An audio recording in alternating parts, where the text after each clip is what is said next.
ছড়া বলছি। ছড়ার নাম গল্প বলা, লিখেছেন সুকুমার রায়। এক যে রাজা, থাম না দাদা, রাজা নয়, রাজা রাজা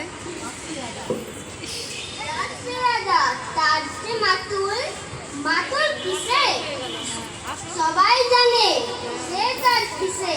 তার ছিল এক ছাগল ছানা, ছাগলের কি গজায় দানা।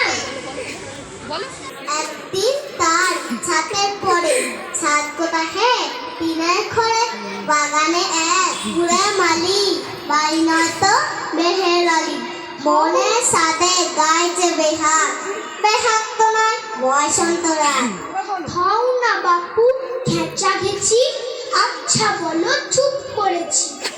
এমন সময় বিছানা ছেড়ে হঠাৎ মামা আসলো তেড়ে, ধরলো সে তার ঝুটির গোড়া। কোথায় ঝুটি ডাকছে ভরা, কোথাতে গো তোর তাতে কি, লক্ষ্মী ছাড়া মুখ দেখি ধরবো দেশে টুটির পরে, পিটবো তোমার মুন্ডু ধরে। কথার উপর কেবল কথা, এখন বাপু পালাও কোথা।